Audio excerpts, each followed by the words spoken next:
Critical revolution या QR criticism, quantitative revolution criticism होता क्या है, जो फैक्टर्स बिहाइंड बिहेवियरलिज्म डेवलपमेंट क्या कह रहे हैं।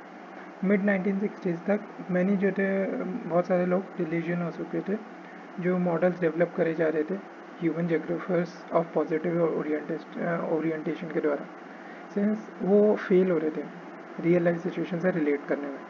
ठीक है, जैसे सीपीटी मॉडल था, सेंट्रल प्लेस थ्योरी मॉडल, वो भी वेगली रिफ्लेक्ट कर रहा था जो एक्चुअल सेटलमेंट के पैटर्न थे। और लेट 1960s तक तो जो क्रिटिसिज्म था वो विद इन घर के अंदर ही, मतलब पॉजिटिव स्कूल के अंदर ही डेवलप होना शुरू हो गया। It was felt theory development, जो क्या लगने लगा पॉजिटिव स्कूल के अंदर कि जो थ्योरी डेवलप हो रही है उसकी डेवलपमेंट बहुत स्लो है। ठीक है, डिसअपॉइंटमेंट विद अकम्पलिशमेंट, और जो उसके अकम्पलिश है वो भी डिसअपॉइंटिंग है। जो मॉडल्स जो बिल्ड हो रहे हैं वो डिडक्टिवली बिल्ड हो रहे हैं ऑन सिंप्लीफाइंग एजम्पशंस। ठीक है, तो उसने रिड्यूस कर दिया ह्यूमन को, और जो नॉर्मेटिव क्वेश्चंस थे ना ह्यूमन को, जैसे कल्चर वगैरह को लेके, इनटू स्पेस, वो स्पेस में उनको उन क्वेश्चंस को रिड्यूस कर दिया कि बस स्पेस मैटर करता है। They vaguely reflect reality of the social organisation. जो वेग उनकी जो सिंप्लीफाइंग एजम्पशन थी उनमें से एक थी इकोनॉमिक एंड रेशनल मैन, जो जो सजेस्टेड जियोग्राफिकल थ्योरीज भी based on more realistic assumption. उनको लगने लगा कि जो ह्यूमन बिहेवियर की मोर रियलिस्टिक एजम्पशंस पे बेस्ड होने चाहिए।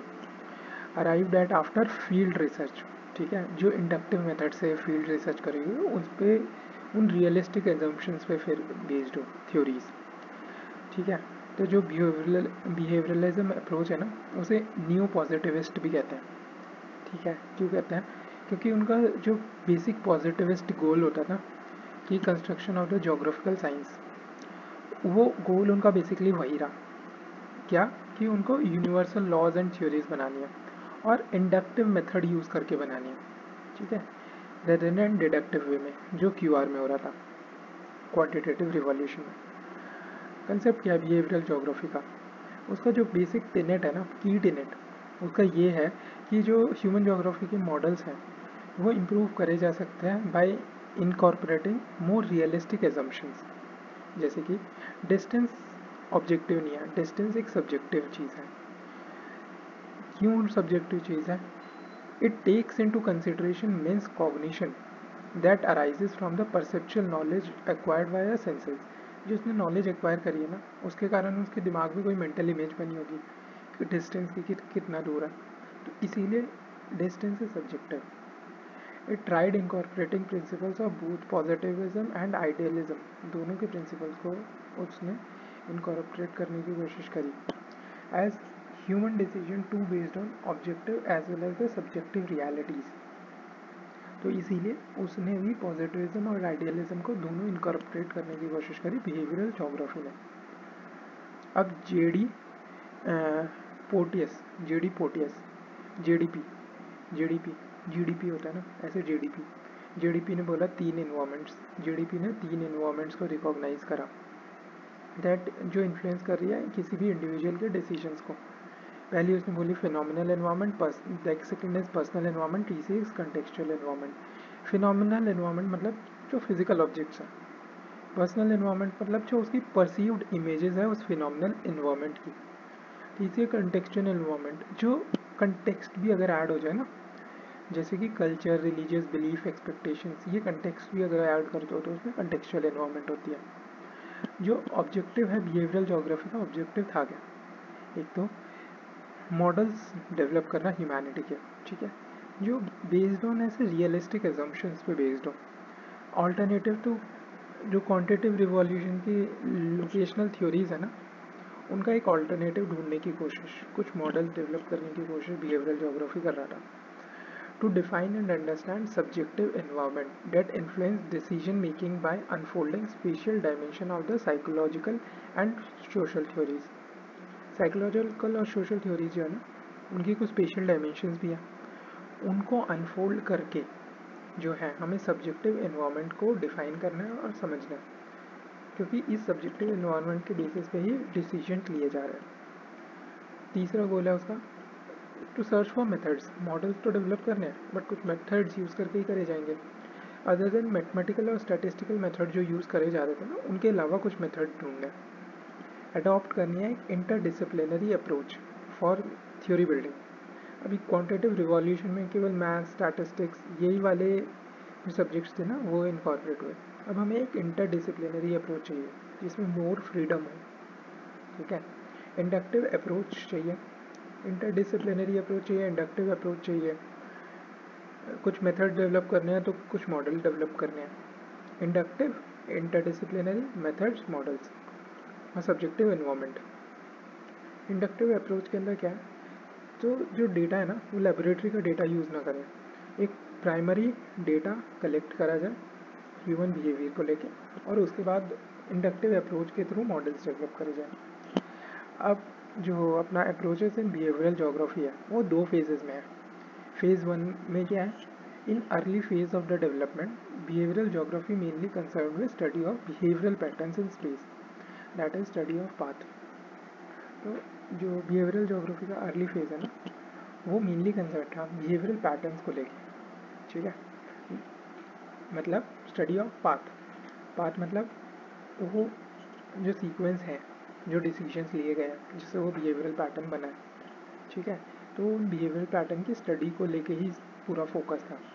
जैसे इसमें वो Julian Pratt, Alan Pratt, Pratt Pratt, Wolpert, Julian Wolpert, Pert Pratt, Julian Wolpert के वर्क थे और उसके एसोसिएट के, ठीक है। Which were based on decision making approach जो हर्बर्ट साइमन ने दी थी ना, साइमन, जूलियन, एलन प्रैट। तो हर्बर्ट साइमन ने जो डिसीजन मेकिंग अप्रोच दी थी उसका यूज़ करके जो वर्क्स है जूलियन प्रैट और उसके एसोसिएट्स के, वो इसमें आता है। लेटर ऑन मेंटल मैप्स का यूज़ करे जाने लगा और एलन प्रेट्स की जो बिहेवियरल मैट्रिक्स थी, mental map, behavioural matrix, later on इनका यूज़ करे जाने लगा, ठीक है। तो Julian Allen, Herbert Simon, Simon Julian Elon, Simon Julian Allen. अब फेज़ टू में क्या है, जो 1970 से स्टार्ट हुआ, इसमें इनिशियल जो ये बिहेवियरल जोग्राफी है उसकी क्रिटिसिज्म इमर्ज होने लग गई। तो गॉलेज ने बोला कि पॉजिटिविज्म जो है ना एक कंस्ट्रक्टिंग फिलॉसफी है जो लिमिट कर रही है बिहेवियरल जोग्राफी के डेवलपमेंट को। उसका कहना था कि मोर एनालिटिकल रिसर्च करी जानी चाहिए, that written basic objective of generalisation, जो जनरलाइज करने का बेसिक ऑब्जेक्टिव है उसको तो रिटेन करें बट एक मोर एनालिटिकल अप्रोच हो। गोली ने बोला, गोली एनालिसिस करने लगा, गोली एनालिटिकल रिसर्च, गोली ऑफ रिसर्च में मिला, तो गोली ने बोला एक मोर एनालिटिकल रिसर्च करनी चाहिए। फिर गॉलेज एंड स्टिम्सन, फिर गोली का स्टिम्सन, गोली स्टिम्सन, गोली स्टिम्सन, तो गोलीज एंड स्टिम्सन उन्होंने क्या करा, उन्होंने रिजेक्ट करा क्लासिकल पॉजिटिविस्ट सेपरेशन को of values and facts and argue करा एक पॉजिटिविस्ट पोजीशन जो इनकॉर्पोरेट कर पा रहा है बिलीव्स को, वैल्यूज़ को साइंटिफिक मैनर में, ठीक है। तो उन्होंने जो क्लासिकल पॉजिटिविस्ट सेपरेशन करते हैं ना फैक्ट्स और वैल्यूज़ के बीच में, उसको रिजेक्ट करा और उसने कुछ ऐसी पॉजिटिव पोजीशन बोली कि जो ऑब्जेक्टिव और जनरलाइजेशन में तो बिलीव करता हूँ, ठीक है, बट एनालिटिकल रिसर्च में भी करता हूँ, तो जिसके कारण जो बिलीव्स और वैल्यूज़ को भी साइंटिफिक मैनर में इंटरप्रेट कर पाए। इसीलिए उन्होंने call for development of analytical behavioural geography उन्होंने बोला, which aim to develop quantitatively verifiable theories, जो थ्योरी बना रहे हैं वो वेरीफाइबल हो क्वान्टिटेटिवली।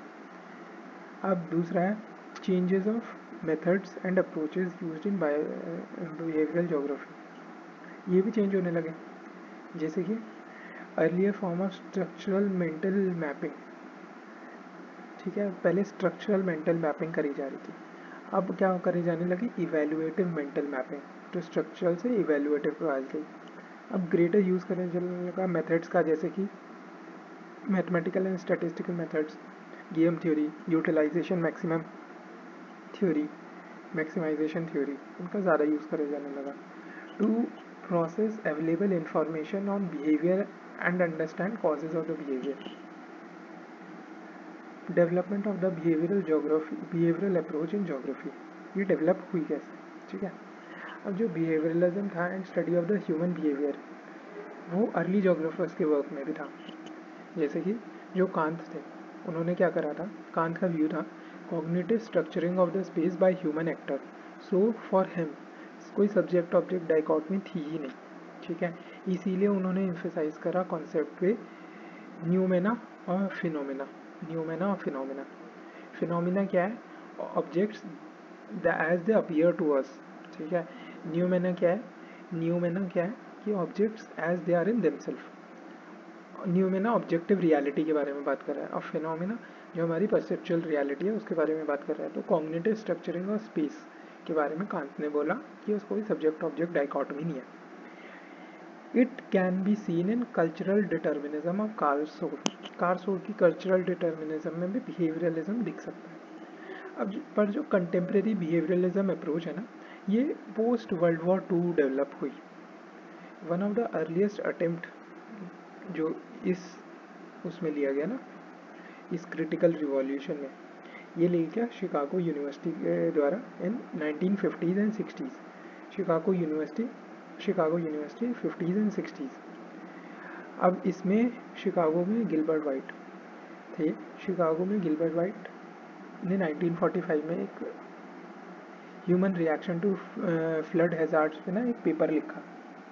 इसके बाद ही शिकागो में अपना बिहेवियरलिज्म अप्रोच को लेके इतना इनिशियल अटेम्प्ट्स लिए शिकागो यूनिवर्सिटी में। उसने एडवोकेट किया, गिलबर्ट वाइट ने, कि सोशल इन्वॉल्वमेंट बहुत ज़रूरी है किसी भी इन्वायरमेंटल प्रॉब्लम से डील करने के लिए। और जो कॉग्निटिव प्रोसेस है ना, उसको समझना इज़ वेरी इंपॉर्टेंट।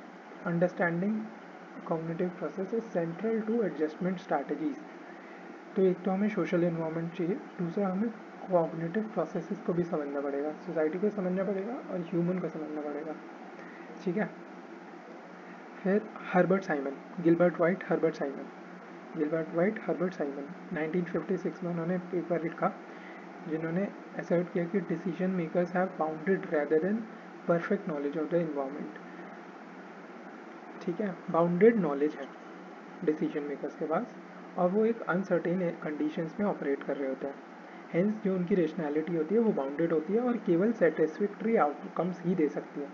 साइमन ने सेटिस्फैक्ट्री आउटकम के बारे में बात करी, साइमन ने सेटिस्फैक्ट्री आउटकम के बारे में और बाउंडेड नॉलेज के बारे में बात करी, जिसके कारण बाउंडेड रेशनैलिटी है, ठीक है। तो White Simon Wolpert, White Simon वॉलपट।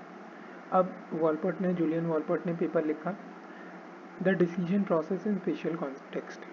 Julian Wolpert, the decision process in spatial context, 1964 में।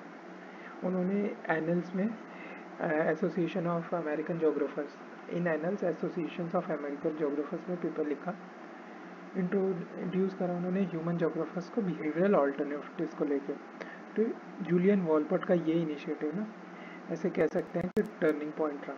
तो जूलियन वॉलपट का ये जो पेपर है, the decision process in spatial context, the decision process in spatial context 1964, उन्होंने कंपेयर करा एक्चुअल और पोटेंशियल फार्म लेबर को ना, जो सेंट्रल स्वीडन के फील्ड्स पे था, और उन्होंने पता लगा कि जो फार्मर्स हो रहे हैं ना एक्चुअली में स्पेशल सेटिस्फाइजर होते हैं रेदर देन इकोनॉमिक मैन।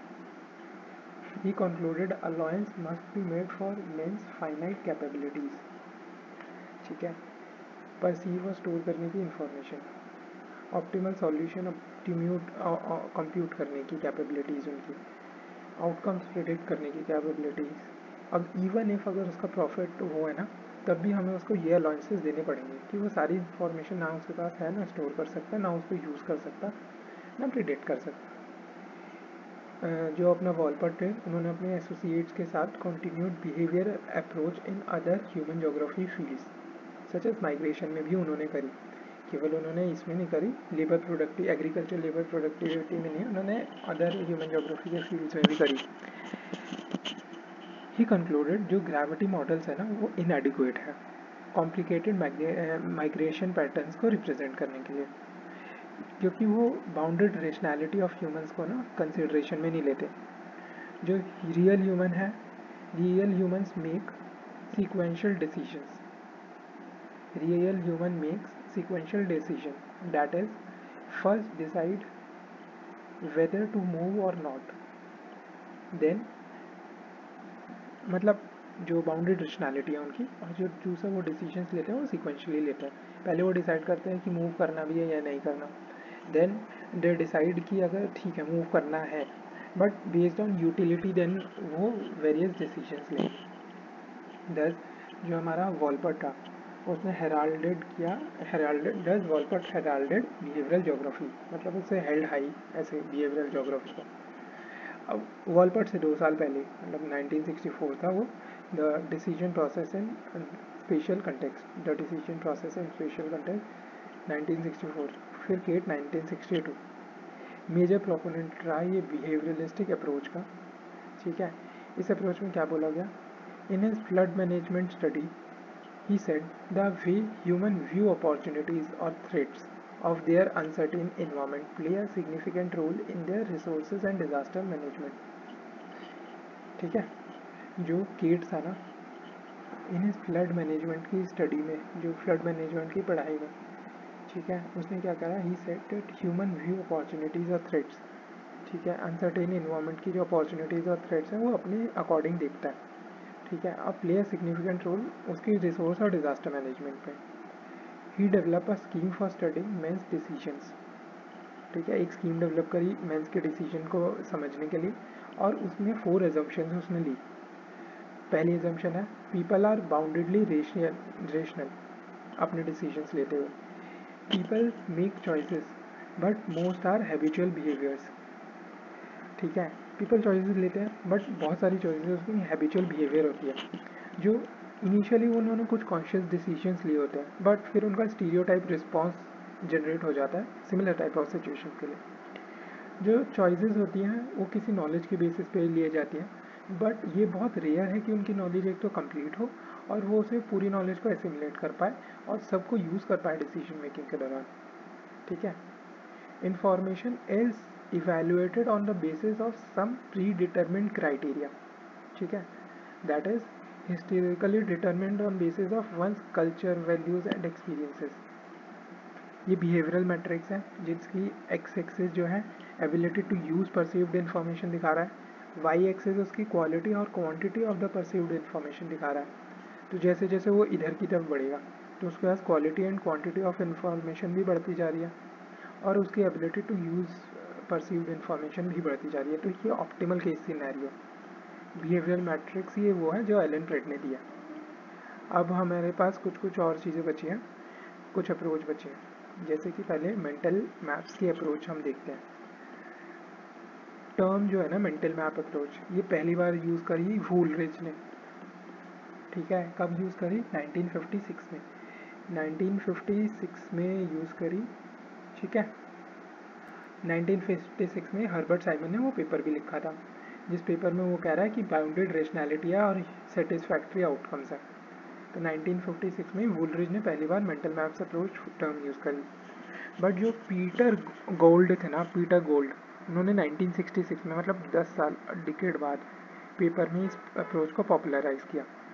तो वुलरिज ने क्या बोला, अब मेंटल मैप्स होते क्या है, A mental map was the description of the perceived environment in which people make decision।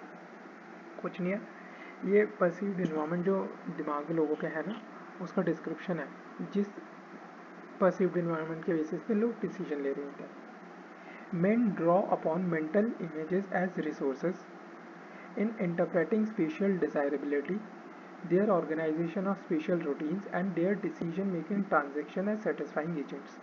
ठीक है, अब जो मैन है वो ड्रू करते हैं upon mental images as resources in interpreting spatial desirability. Mental images का एज अ रिसोर्स यूज़ करा जाता है, इसलिए वो स्पेशल डिजायरेबिलिटी को इंटरप्रेट करने के लिए their organisation of spatial routines,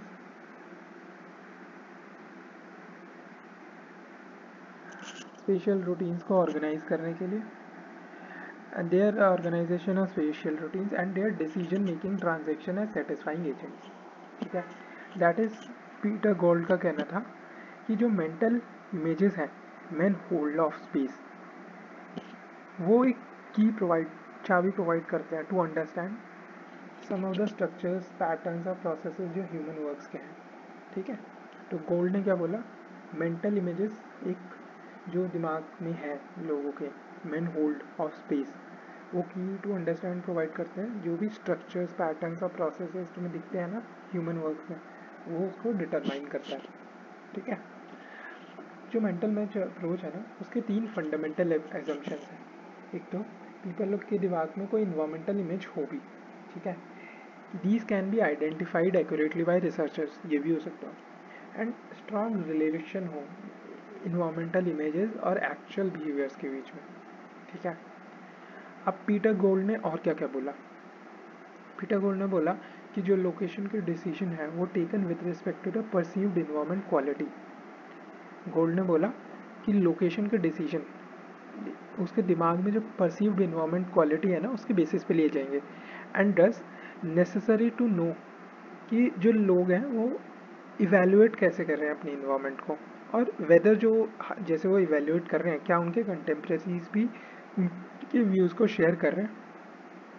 to study such mental images and find common elements जो अलग अलग लोगों की मेंटल इमेजेस में है, उसने पायोनियर करा पीटर गोल्ड ने रैंकिंग ऑर्डर प्रोसीजर, ठीक है। रैंकिंग ऑर्डर प्रोसीजर में यही होगा कि जो कॉमन एलिमेंट्स हैं उनको अच्छी रैंक मिल रही है, ठीक है।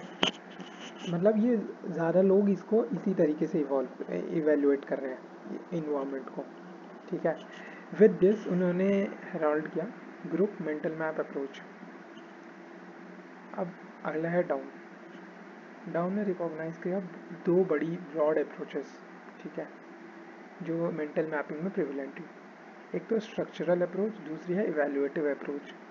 स्ट्रक्चरल अप्रोच में क्या करता है, इंक्वायर करता है nature of special information stored in people's mind and used by them in daily activities. जो लोगों के दिमाग में स्पेशल इंफॉर्मेशन स्टोर्ड है, ठीक है, एंड जो जिसे वो यूज़ करते हैं अपनी डेली एक्टिविटीज़ में, डाउन ने बोला।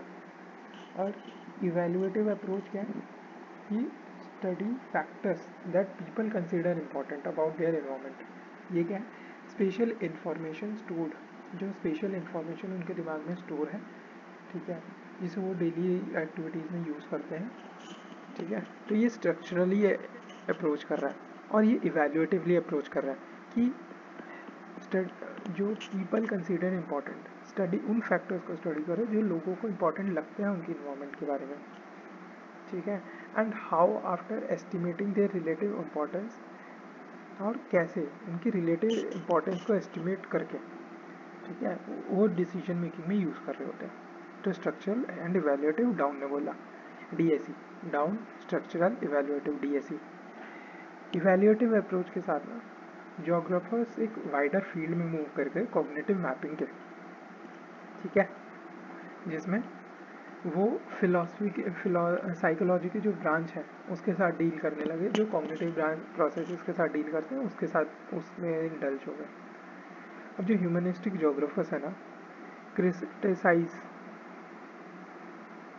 करते हैं मेंटल मैप की अप्रोच को, एज जो मेंटल प्रोसेसेस होते हैं ना वो बहुत डायनेमिक होते हैं, इनकन्सिस्टेंट होते हैं, कई बार इनएक्यूरेट होते हैं, इनकम्प्लीट होते हैं एंड अनरिलायबल होते हैं, but they help us understand cultural environment changes, ठीक है। अब बिहेवियरल मैट्रिक्स के बारे में पढ़ते हैं। बिहेवियरल मैट्रिक्स एक फ्रेमवर्क है जो कि एलन फ्रेड ने दिया था अपने वर्क में, behaviour and location. Behavioural matrix, behaviour and location उनका एक वर्क था 1969 का, उसमें इन्होंने यूज़ करा to analyse location decision making. According to him it was first cross approximation in behavioural geography. अपनी तारीफ खुद की हुई एलन फ्रेड ने कर दी, ये पहला ग्रॉस अप्रॉक्सीमेशन है बिहेवियरल जोग्राफी में, और इन्होंने अपने वर्क का नाम दिया behaviour and location. Behaviour and location in his work behaviour and location decision making को एनालाइज करने के लिए उन्होंने ये वर्क किया, और बिहेवियरल मैट्रिक्स को उन्होंने फर्स्ट ग्रॉस अप्रॉक्सीमेशन कह दी। पहले जैसे बात हुई एक्स एक्सिस में ability to use perceived information है, उसकी ये किस चीज़ पे, कुछ फैक्टर्स पे डिपेंड करेगी, जैसे उसकी एस्पिरेशन लेवल हो गई, एक्सपीरियंस हो गई, ग्रुप और सोसाइटी के जो नॉर्म्स हो गए।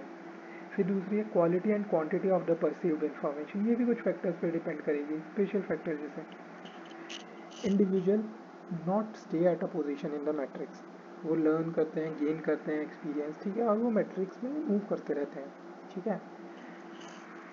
देयर डिसीजंस जो हैं वो इन्वायरमेंट को भी चेंज करते रहता है, कुछ एक्सटर्नल शॉक मिल सकते हैं, फेलियर्स मिल सकते हैं, जिसके कारण डिसीजन मेकर लेस सर्टेन हो सकते हैं, इसके कारण शिफ्ट हो जाता है, अब अपर लेफ्ट की तरफ उनका शिफ्ट हो जाता है बिकॉज वो अनसर्टेन है, और फिर दोबारा न्यू लर्निंग कर्व स्टार्ट होता है, ठीक है। तो डेविड हार्वी जो थे ना, उन्होंने क्रिटिसाइज़ किया बिहेवियरल मैट्रिक्स को, उन्होंने बोला ये वेग है, ओवर सिंप्लीफिकेशन है, कॉम्प्लेक्स रियलिटीज़, कॉम्प्लेक्स फैक्टर्स के जो बिहेवियर्स को इन्फ्लुएंस कर रहा है, ये डेविड हार्वी की बात चल रही है।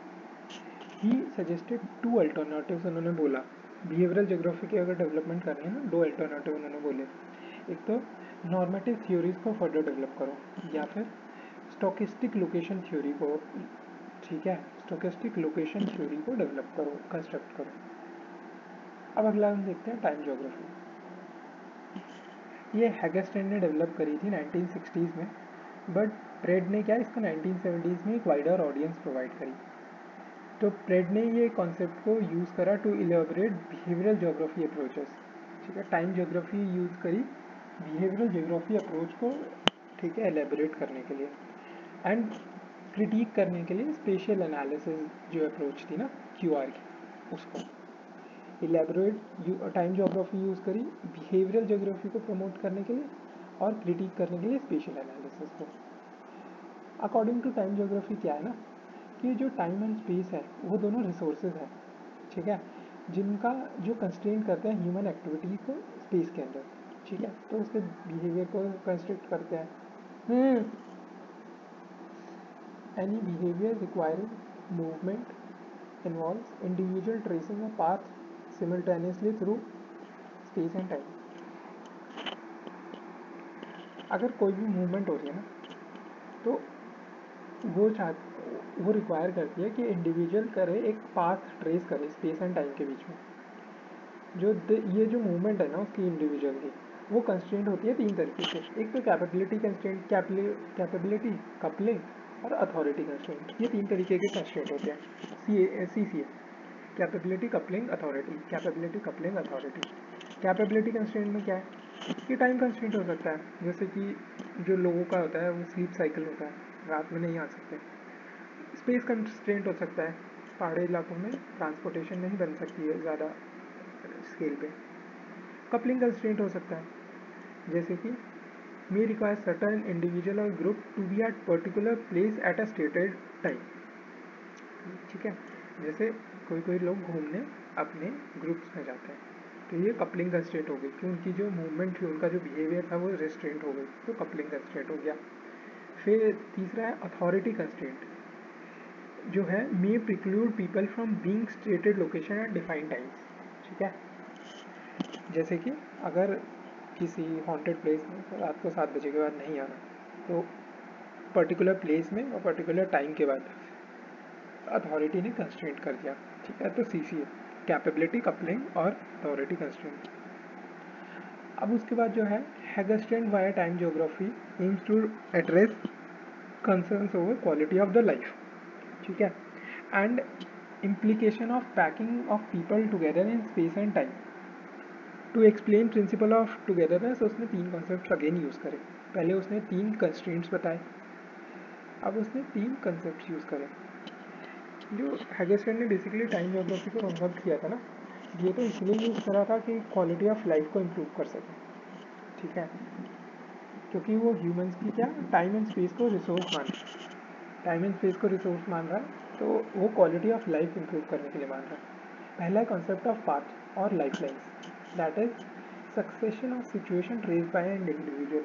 हम आई एम हूँ, आई एम बिकॉज मेरी पिछली कुछ सिचुएशंस रही हैं, तो सक्सेशन ऑफ सिचुएशंस को अगर मैं ट्रेस करूँ तो एक पाथ बनेगा, वो पाथ मेरी लाइफ लाइन होगा, वो कंसेप्ट ऑफ पाथ और लाइफ लाइन इसमें दिया, ठीक है, जैसे कि फार्मर का डिसीजन टू ग्रो राइस, ये भी एक पाथ का पार्ट है, ठीक है। स्टडी ऑफ पाथ लोन, अगर इस पाथ को अकेले मैं स्टडी करूँगा is just mapping outcomes of geographic patterns. हाँ, geographic patterns and reveal very little about purpose and meaning, as it tells nothing about men's memories, feelings, goals, knowledge, etc. ठीक है. अब जो पर्पस गोल और स्ट्रैटेजीज क्या है, purpose गोल और strategies क्या है, जनरेट द पाथ. ये भी इंपॉर्टेंट हो जाती है, केवल पाथ इंपॉर्टेंट नहीं है, पर्पस गोल और स्ट्रैटेजीज इंपॉर्टेंट है. वो रिवील करती हैं purpose, cause of action, intersection of these goals.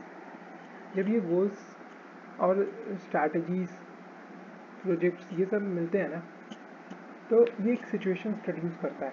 ठीक है, विच आर पर्टिकुलर मोमेंट और पर्टिकुलर टाइम पे एक सिचुएशन क्रिएट करता है जिसके बेसिस पे डिसीजन लिए जाते हैं. ठीक है, तो खाली पाथ को स्टडी करना नहीं, इन पर्पसेस, गोल्स, प्रोजेक्ट, स्टडीज, इनको भी कंसिडर करना चाहिए.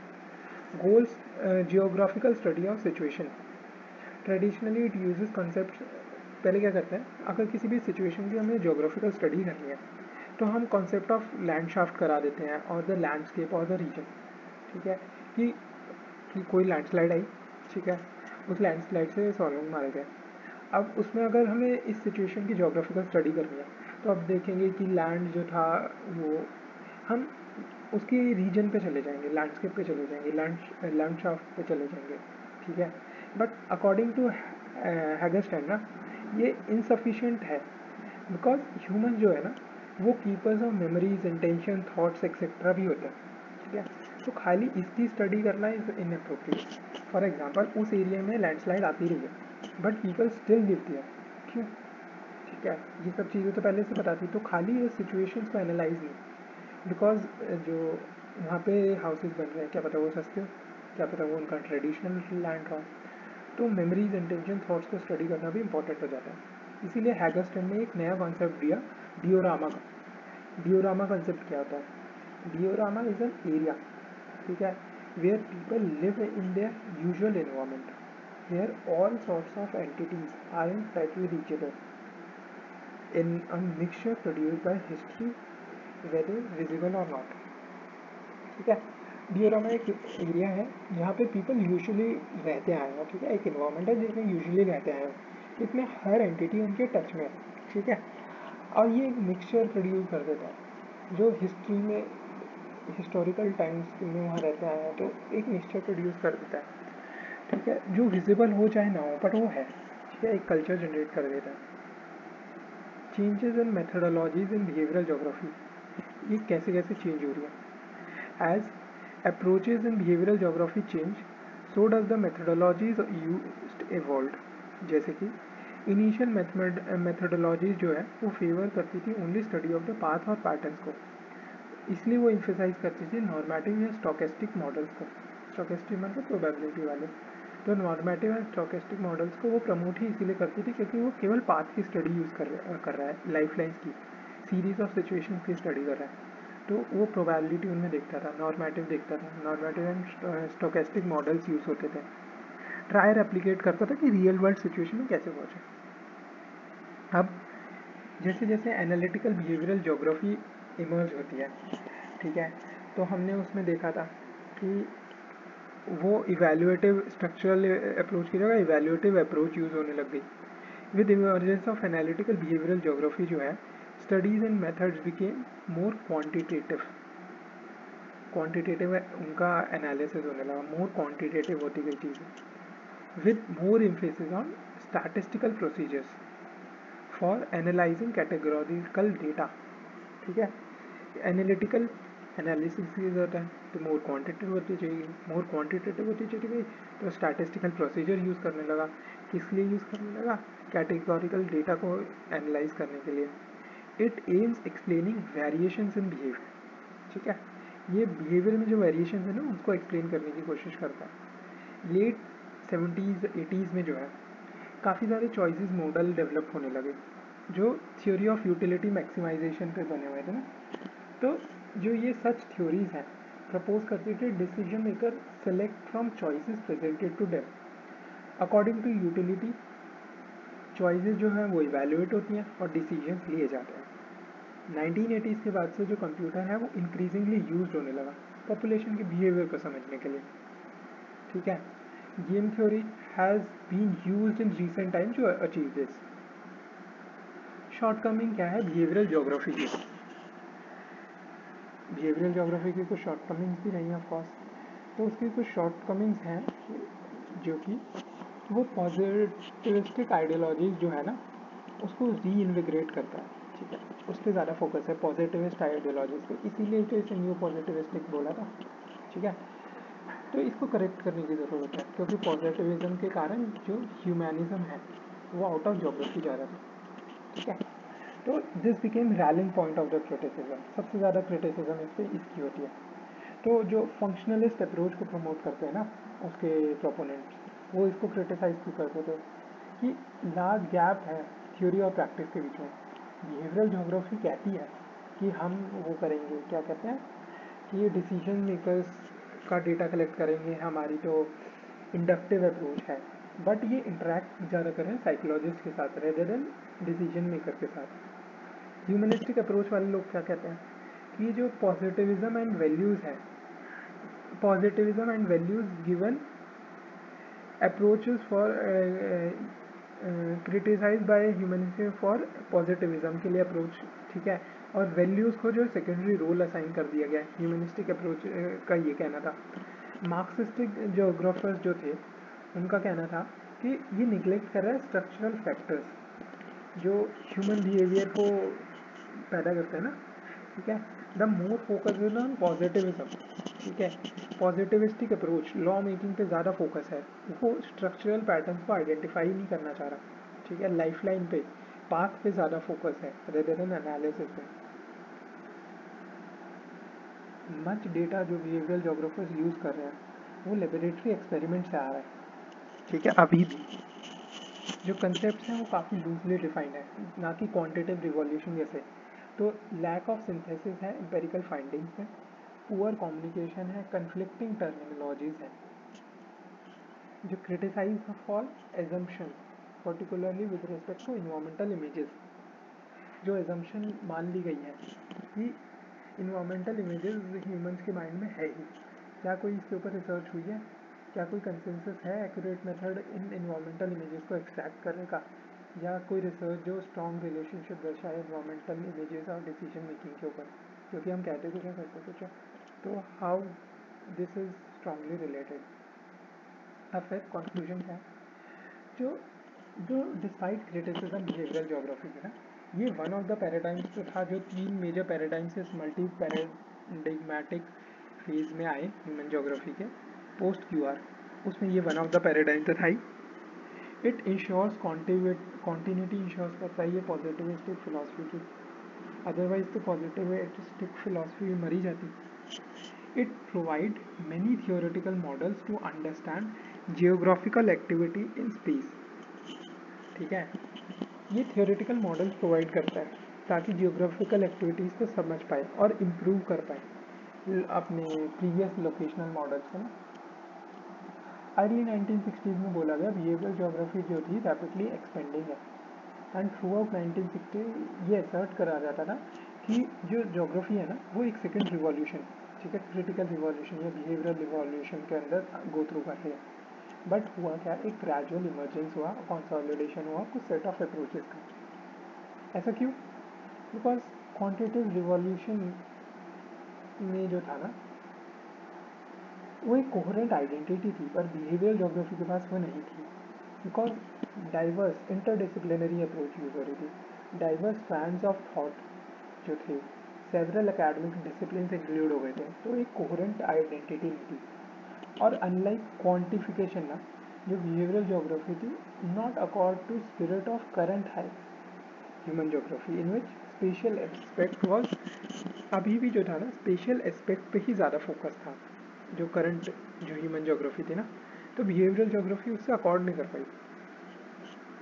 अब जब हम इंट्रोडक्शन लिखेंगे बिहेवियरल ज्योग्राफी का, उसमें लिखेंगे बिहेवियरल ज्योग्राफी जो once assumed as behavioural backlash to conventional spatial science, but it was a logical outgrowth of commitment to positivism.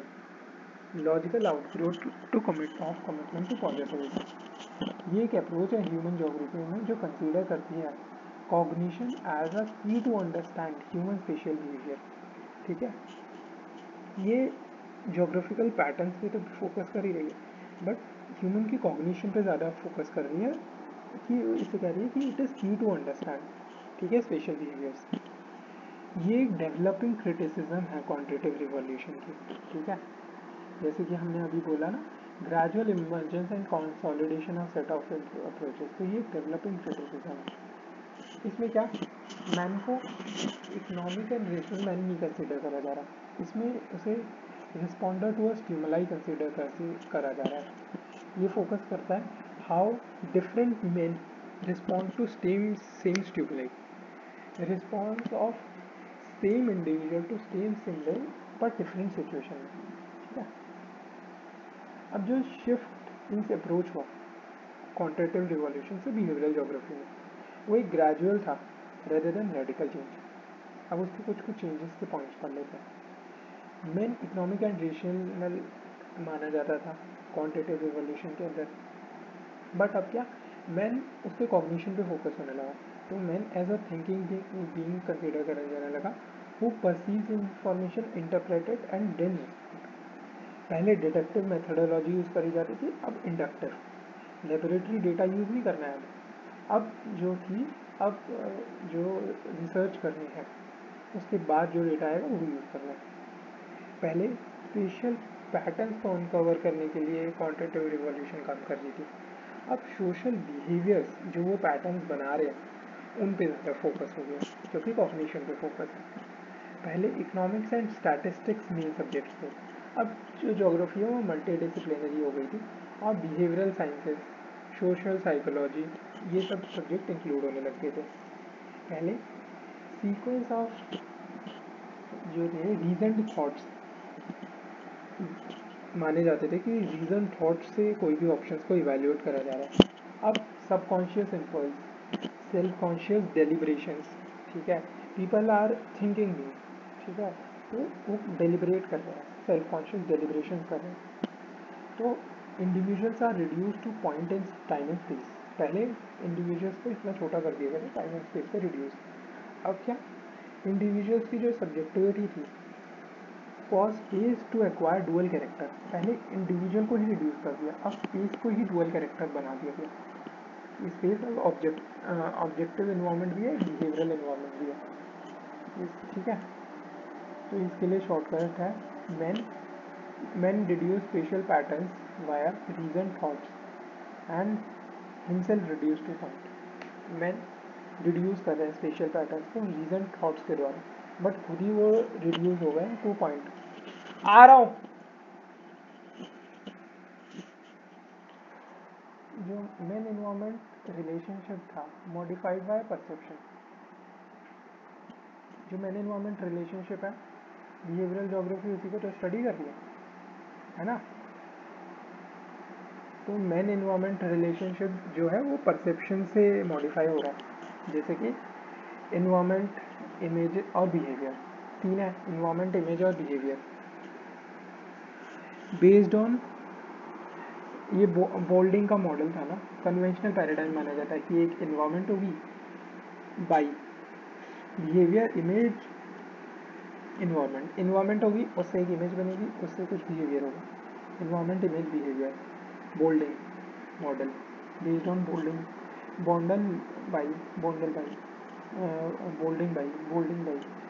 Model है by BIE by Boulding by. ठीक है, based on Boulding model behaviouralist says people take decision not on the basis of real environment but basis on cognitive environment। Boulding by, अब इसके अंदर देखेंगे हम, इन real world behaviour decides image and values filter receptors. Image in real world behaviour decides image and values filter पर receptors इन real world. पहले यहाँ से ऐसे शुरू करेंगे, ऐसे जाएंगे, ऐसे ऐसे। Information real world behaviour, decision, image, value system, filter and receptor, perceptual filter, perceptual receptor. तो क्या हो रहा है ना कि रियल वर्ल्ड है, उससे कुछ इन्फॉर्मेशन मिली, उससे परसेप्चुअल रिसेप्टर में गई, परसेप्चुअल फिल्टर में गई, पहले रिसिप्ट हुई, फिर फिल्टर्ड हुई, फिर एक वैल्यू सिस्टम में गई। वैल्यू सिस्टम के अकॉर्डिंग उसने अपनी एक इमेज बनाई, इमेज बनाने के कारण उसने डिसीजन लिया, डिसीजन से उसका बिहेवियर इन्फ्लुएंस हुआ, रियल वर्ल्ड भी इन्फ्लुएंस हुआ। ठीक है, फिर से याद करो कि रियल वर्ल्ड है, रियल वर्ल्ड से इंफॉर्मेशन गई, इंफॉर्मेशन पहले उसके रिसेप्टर में गई, ठीक है, पहले रिसेप्टर में गई, फिर परसेप्चुअल फिल्टर्स में गई, उसके बाद उसके वैल्यू सिस्टम से होते हुए वो उसकी इमेज बनी, उसके दिमाग में मेंटल इमेज बनी, ठीक है, देन उसने डिसीजन लिया और वो रियल वर्ल्ड और उसकी जो बिहेवियर है दोनों को इम्पैक्ट कर रही है। अब जो है a person living in a society makes perception and acquire a value system and in according to it make decisions which affect its behavior and also real world। यही बात थी, ठीक है।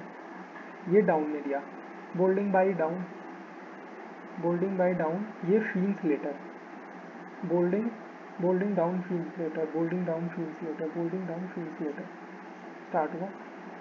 रियल वर्ल्ड क्या कर रहा है, real world which provide information that enters the mind by perceptual sensors, perceptual receptors भी कह सकते हैं इसे, परसेप्चुअल रिसेप्टर है, ये परसेप्चुअल फिल्टर्स है।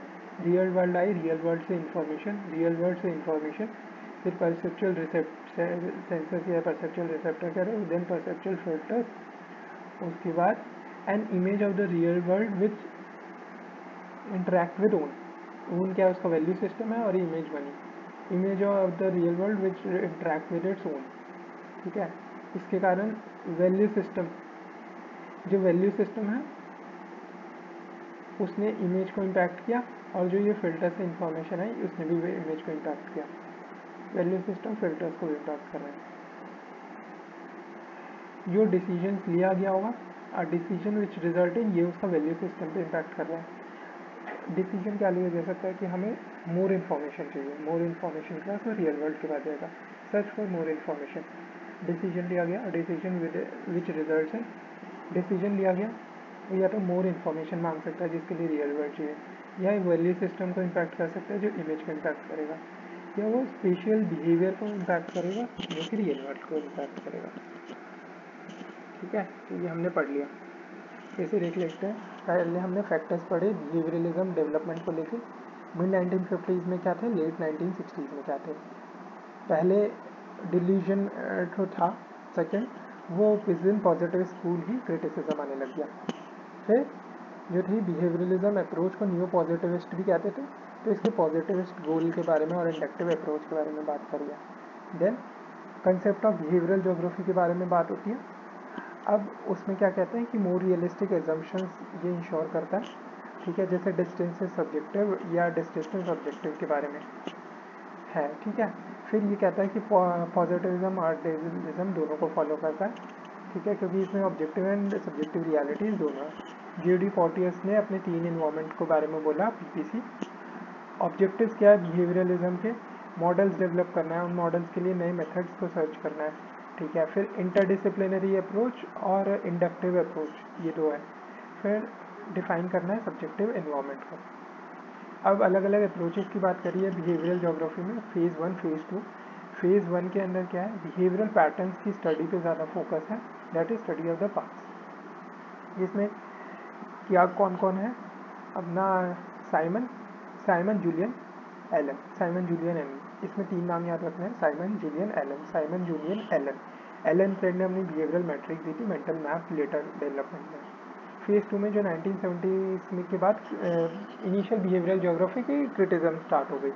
इसमें अपना गोली स्टिम्सन, गोली कॉलेज स्टिम्सन, कॉलेज ने जो पॉजिटिविज्म को एक कंस्ट्रेनिंग फिलॉसफी बोला, और उसने वो कहा कि जो क्लासिकल पॉजिटिविस्ट सेपरेशन है ना वैल्यू फैक्ट का, वो गलत है, और उसने एनालिटिकल बिहेवियरल ज्योग्राफी को प्रमोट किया, ठीक है, जो कि क्वांटिटेटिवली वेरीफाइबल थ्योरी होगी। अब मेथड्स भी चेंज हुए लेटर फेज में, जैसे कि पहले स्ट्रक्चरल मेंटल मैपिंग का यूज़ होता था, अब इवेल्युएटिव मेंटल मैपिंग का अलग मेथड्स जैसे mathematical and statistical game theory, utility maximisation theory, इन सब का यूज़ होने लगा। फिर डेवलपमेंट हुई बिहेवियरल ज्योग्राफी की अप्रोच की। पहले कहा गया कि कांत ने भी तो करा था ना, कॉग्निटिव स्ट्रक्चरिंग ऑफ स्पेस। दूसरा कि भाई जो अपना कंटेम्प्रेरी बिहेवियरलिज्म अप्रोच है पोस्ट वर्ल्ड वॉर टू की, ये अप्रोच वर्ल्ड वॉर टू में डेवलप हुई। सबसे पहले हमने देखा कि शिकागो यूनिवर्सिटी में जो गिलबर्ट वाइट था उसके अंडर ये अप्रोच डेवलप होती है 1950s और 60s में। 45 के अंदर गिलबर्ट वाइट एक पेपर लिखता है जिसमें वो कहता है कि सोशल इन्वॉल्वमेंट बहुत ज़रूरी है और कॉग्निटिव प्रोसेसेस का समझना बहुत ज़रूरी है। हर्बर्ट साइमन जो पेपर लिखता है उसमें वो कहता है कि साइमन वो सेटिस्फैक्ट्री आउटकम्स कहता है कि bounded rationality lead to bounded knowledge lead to bounded rationality that lead to satisfactory outcome. Julian Wolpert का हम देखते हैं कि बहुत इंपॉर्टेंट कॉन्ट्रीब्यूशन रहा 1964 में। The decision process in spatial context उन्होंने बोला। वो बात करते हैं फार्मर की labour productivity, agriculture labour productivity के बारे में और स्पेशल सेटिस्फाइजर होने के बारे में बात करते हैं। ठीक है, उन्होंने मेंस की फाइनाइट कैपेबिलिटीज़ के बारे में बात करी।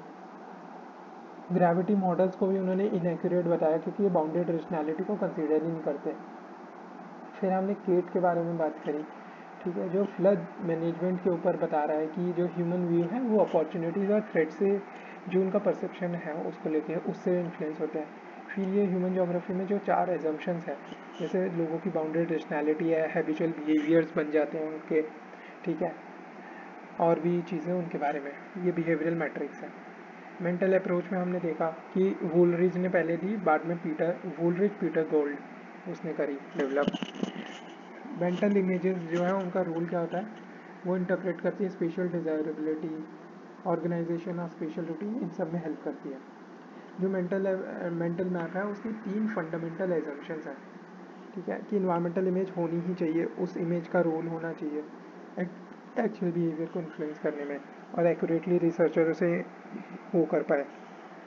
फिर पीटर गोल्ड के बारे में हमने कुछ पढ़ा कि उन्होंने क्या बोला, वो एक ग्रुप की जो ग्रुप मेंटल मैप अप्रोच, ठीक है, वो यूज़ कर रहे थे। उन्होंने पायनियर किया रैंकिंग ऑर्डर प्रोसीजर्स, उन्होंने पायनियर किया। फिर डाउन्स ने 2 स्ट्रैटेजी, ब्रॉड स्ट्रैटेजी बोली, स्ट्रक्चरल अप्रोच और इवेल्युएटिव अप्रोच। ठीक है, फिर बिहेवियरल, ये जो ह्यूमनिस्टिक जोग्राफर्स क्रिटिसाइज करते हैं बिहेवियरल जोग्राफी को क्योंकि वो कहते हैं कि भाई मेंटल प्रोसेस भी बहुत डायनेमिक वगैरह, तो वो इसे वो करता है।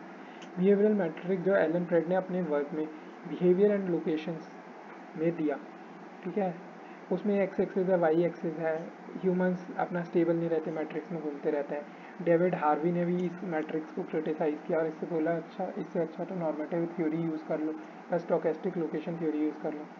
फिर हमने टाइम ज्योग्राफी देखी कि कैसे हैगरस्ट्रैंड टाइम ज्योग्राफी को डेवलप करते हैं, बट ट्रेड जो है 1970s में उसे प्रमोट करते हैं।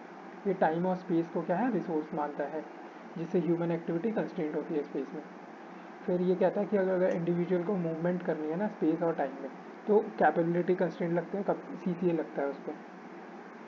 अब जो हैगरस्ट्रैंड है via time geography aims to address करते हैं concerns over quality of the life. वो कॉन्सेप्ट ऑफ पाथ के बारे में बात करते हैं, वो प्रोजेक्ट गोल स्ट्रैटेजीज के बारे में बात करते हैं। वो कहते हैं कि जोग्राफिकल स्टडी और करनी है ना सिचुएशन की, तो उसमें लैंडस्केप और रीजन्स ही काफ़ी नहीं है, ह्यूमन की मेमोरीज, इंटेंशन, थॉट्स भी मायने रखती है। कॉन्सेप्ट ऑफ डायोरमा दिया जिसमें एंटिटीज ऑल सॉफ्टवेयर और entities are in touch with each other ऐसा है। फिर उन्होंने बिहेवियरल मेथडोलॉजीज़ में कैसे कैसे चेंजेस हुए उसके बारे में बात करी। इनिशियल मेथडोलॉजीज जो है नॉर्मेटिव एंड स्टोकेस्टिक मॉडल्स के बारे में बात कर रहे हैं। फिर एनालिटिकल बिहेवियरल ज्योग्राफी, फिर लेट 70s 80s में चॉइस मॉडल आ जाता है, फिर गेम थ्योरी आ जाती है। ठीक है, अब स्टोकेस्टिक शॉर्ट कमिंग्स क्या है बिहेवियरल ज्योग्राफी की, बहुत सारी शॉर्ट कमिंग्स होगी। फंक्शनलिस्ट अप्रोच ने बताया कुछ शॉर्ट कमिंग्स, ठीक है, कि ये तो साइकोलॉजिस्ट के साथ ज़्यादा उठ के बैठते हैं। ह्यूमनिस्टिक्स ने बताया कि ये वैल्यूज़ पे ध्यान नहीं देते। मार्क्सिस्ट ने बताया कि ये स्ट्रक्चर पे ध्यान नहीं देते। क्लोजली कॉन्सेप्ट लूजली डिफाइंड है। ठीक है, कंक्लूजन क्या है कि भाई ठीक है जो भी सब है, बट ये वन ऑफ द पैराडाइम तो था। ठीक है, इसमें पॉजिटिविस्ट अप्रोच को जिंदा रखा। ठीक है, काफ़ी सारे थियोरेटिकल मॉडल्स की इम्प्रूवमेंट करने में इसने मदद करी। और पहले क्या इसे माना जाता था कि ये अनदर सेकेंड रेवोल्यूशन कहा जाता था, बट ये सेकेंड रेवोल्यूशन की ग्रेजुअल इमर्जेंस हुई। क्यों ग्रेजुअली हुई? बिकॉज अनलाइक क्वांटिटेटिव रिवोल्यूशन है, इसमें जो थी एक मल्टी डिसिप्लिनरी अप्रोच फॉलो कर रही थी। ठीक है, और जो बहुत सारे डिसिप्लिन से अकेडमिशियंस थे उनकी अप्रोच को कंसोलिडेट होते हुए टाइम लग गया. ये लॉजिकल आउटग्रोथ थी of commitment to positivism. Man as a responder to stimuli माना गया इसमें.